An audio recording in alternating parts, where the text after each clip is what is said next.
Hello everyone, কেমন আছো সবাই? আশা করছি তোমরা সবাই অনেক অনেক ভালো আছো, আর আমরাও কিন্তু বেশ ভালোই আছি।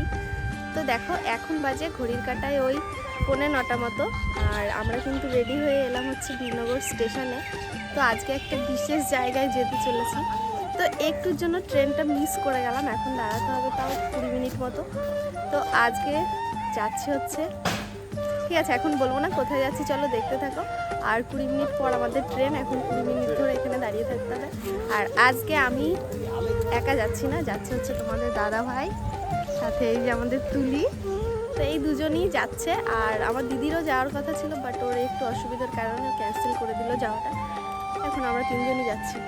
তো চলো এখন ট্রেনের জন্য অপেক্ষা করি। তো এখান মানে বিনগর থেকে আর কোনো ভিডিও ক্লিপ নিতে পারিনি। এখন কিন্তু ফাইনালি আমরা পৌঁছে গেছি নৈহাটিতে। আর নৈহাটির কথা শুনে হয়তো তোমরা অনেকেই গেস করতে পেরেছো যে আমরা কোথায় এসেছি বা কোথায় যাচ্ছি।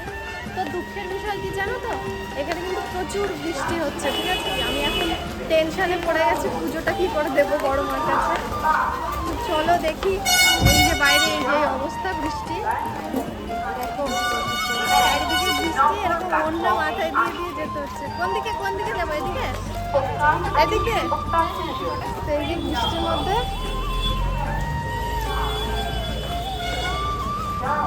স্টেশনে নেমে হেঁটে যাওয়ার আর ক্ষমতা নেই, এত বৃষ্টি পড়ছে। আর আমরা আনিনি ছাতা, তো রাস্তার পাশে যেভাবে দাঁড়িয়ে আছি দেখো, বৃষ্টি হচ্ছে।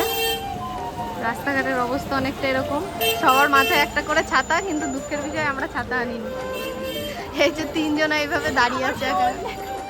তুলি ফোন দেখো রুমালে পেঁচিয়েছে বৃষ্টির জন্য, ঠিক আছে? আমরা দাঁড়িয়ে আছি এখন, জানি না কখন বৃষ্টি কমবে আর কখন যেয়ে পৌঁছাবো বড় মার কাছে। চলো দেখি কত দূর কি হয়।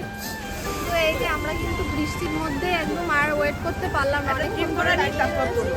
তারপরে এখন তো এখন হচ্ছে এই যে ডালা নিয়ে নিচ্ছে, আর বৃষ্টি মনে হচ্ছে না আজকে কমবে, এর মধ্যে বড় মার কাছে যেতে হবে আমাদের। সারাদিন পর নিম্নচাপ হয়ে যাচ্ছে। যাই হোক, আমরা কিন্তু ফাইনালি এখন কাল রাত থেকে বৃষ্টি শুরু হয়েছে। তো ফাইনালি কিন্তু এই যে ডালা নিয়ে নিয়েছি মায়ের জন্য।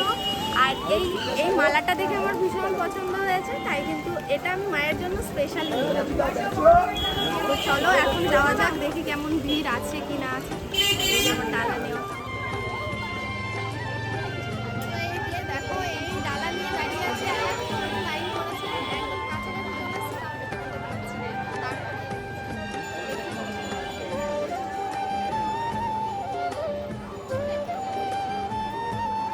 বেশ কিছুক্ষণ অপেক্ষা করার পর ফাইনালি এবার প্রবেশ করলাম মন্দিরের ভেতরে। আজকে মোটামুটি ভিড় একটু কমই ছিল বলতে হবে, ওই বৃষ্টির কারণে। সত্যি কথা বলতে এই মন্দিরের ভেতরে ঢুকে যখন মায়ের দর্শন পেলাম, মনটা যে কি ভীষণ ভালো লাগছিল তোমাদেরকে আমি বলে বোঝাতে পারবো না। এটা এক আলাদাই অনুভূতি। সত্যি কথা বলতে কি ভীষণ যে ভালো লাগার একটা জায়গা। আচ্ছা, তোমরা কারা কারা বড় মার কাছে গেছো আমাকে একটু কমেন্ট করে জানিও। আমি কিন্তু এই প্রথমবার এলাম বড় মার কাছে। যাই হোক, চলো তাহলে আজকের মতো এইটুকুই, দেখা হচ্ছে নেক্সট ব্লগে।